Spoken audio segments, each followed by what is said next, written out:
Salam, hər vaxtınız xeyir olsun, əziz dostlar. Bizim kanalı izləmək üçün Azad İskəndərli kanalına daxil olub oradan Qopuz TV-ni izləyə bilərsiniz. Əziz dostlar, demək bilirsiniz, mən indi bugün nə ilə bağlı danışacağım? Bu Azərbaycan-İsrail münasibətləri ilə bağlı və o İranın bəzi İran Avtova rejiminin tulaları ilə də bağlı bir-iki kəlmə deyəcəm. Əziz dostlar, bilirsiniz ki, bir neçə gün bundan öncə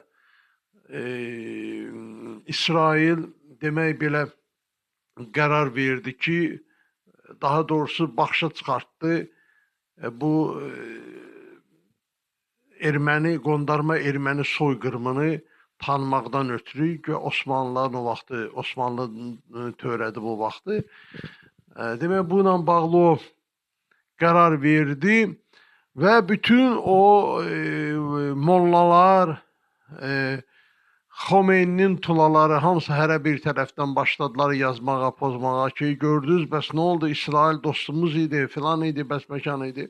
Və elə oldu ki, Azərbaycan həmin bu münasibətə qəti etirazını bildirdi və bu etirazdan sonra bu məsələyə baxışı İsrail dövləti ümumiyyətlə dayandırdı.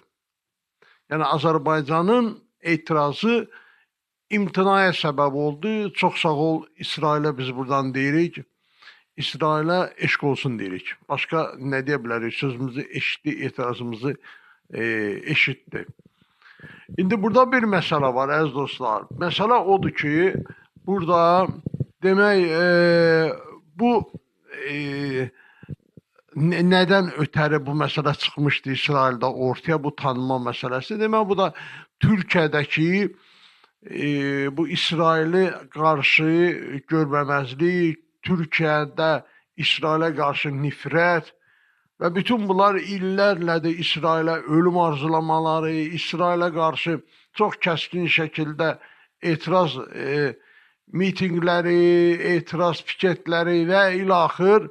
Və ona görə də İsrail məcbur olub ki, belə onların deməyinə görə, məcbur olub ki, bu soyqırımı tanısın. Yəni, Türkiyəyə misirləmə vermək üçün. Onsa o, bu məsələ ilə bağlı məsələni qaldırdı, bu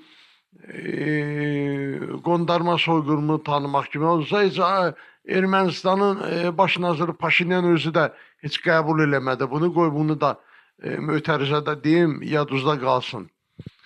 Əziz dostlar, indi nəyə görə dedim ki, səbəbini mən sizə göstərdim. Səbəb nəyə görə bu İsrail durdu 30 neçə il sonra, yəni bizi ilə dostluğun nəzərdə tuturam, erməni soyqırımını tanımaq istədi.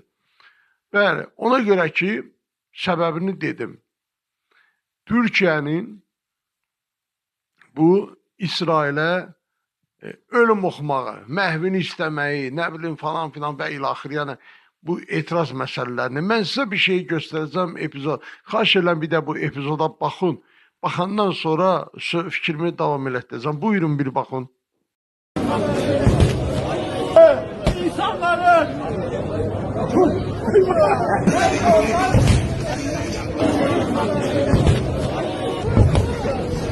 dünyadaki en çok bebeği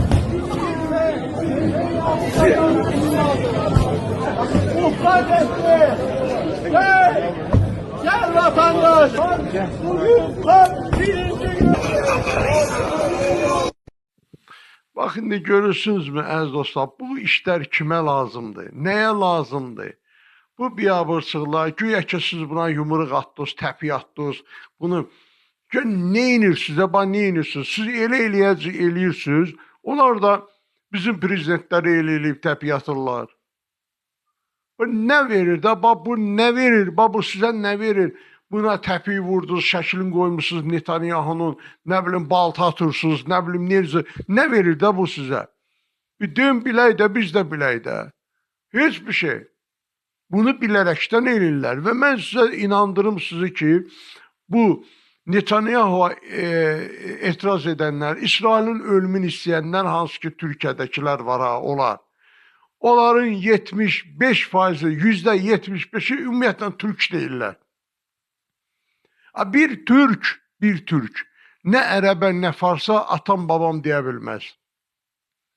Sual olur, niyə deyə bilməz? Ona görə ki, bir Türk atasını, babasını yaxşı tanıyır. Ona görə deməz.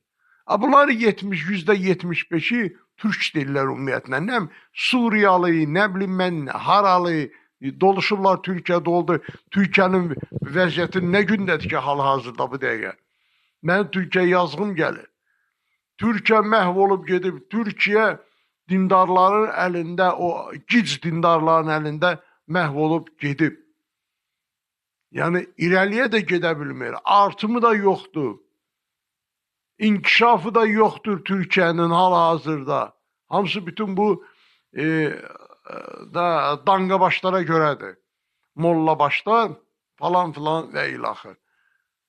Bəli, əziz dostlar, heç nəyə lazım olmayan şeydir. Hansısa dövlətin prezidentini ortaya qoyub, maketin düzəldib yandırmaq, mən nə bilim ona təpi vurmaq, hansısa bayrağı yandırıb etiraz eləmək. Bu uşaq işləridir bu. Və siz belə şeyləri eləyirsiniz ki, İsrail də sizə qarşı belə bir addım atmaq istədi. Yenə də sağ olsun bizim prezident cənab İlham Əliyev etirazını bildirdi və həmin bu etiraza da yenə də sağ olsun Netanyahu İlham Əliyevin etirazını eşitdi və saxladı bu məsələni. Bax, sizin bu hərəkətlərinizin ucbatındandır. Heç bir etik də ümumiyyətlə etikaya da sığmayan bir şeydir. Nədir bu? Qoymuşsun dövlət başçısının şəklini şıllaqlayırsınız orada. Nə məna verir ki bu? Güya bunlar nifrət edirlər, güya bunlar nə bilim, nə qayrılar, neyinlər. Girinci olublar İsrail uşaq qatili, İsrail uşaq qatili.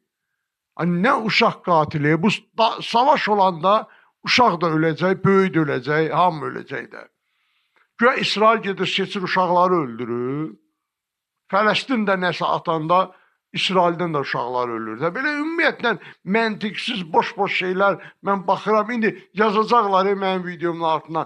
Nə bilim, bu İsrailin adamıdır, bu nə bilim mən nədir. Gic, axmaq şeylər.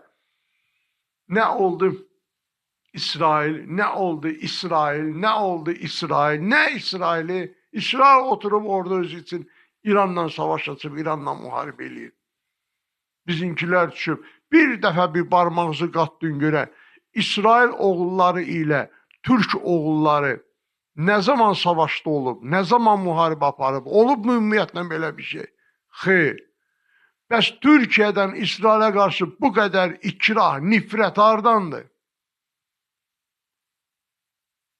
Mən indi o məsələ qoyuram bu tərəfi, ərəbin dinidir, kim qəbul edib, İslamın dinidir, filandır, bu din məsələlərini hamısını qoyuram bir tərəfə. Bir insan olmaq lazımdır, bu nə deməkdir bu? Sən bu günləri kiminsə, hansısa dövlətin başçısının şəklini qoyub ortaya yandırırsansa, o da səninkini yandıracaq da.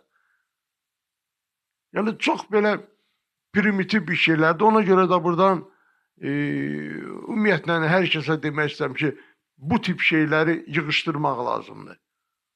Ayıbdır belə şeylər eləmək. Kiminsə sözü var, çıxsın, sözünü açıq şəkildə ifadə eləsin. Bu nə deməkdir ki? Olmaz.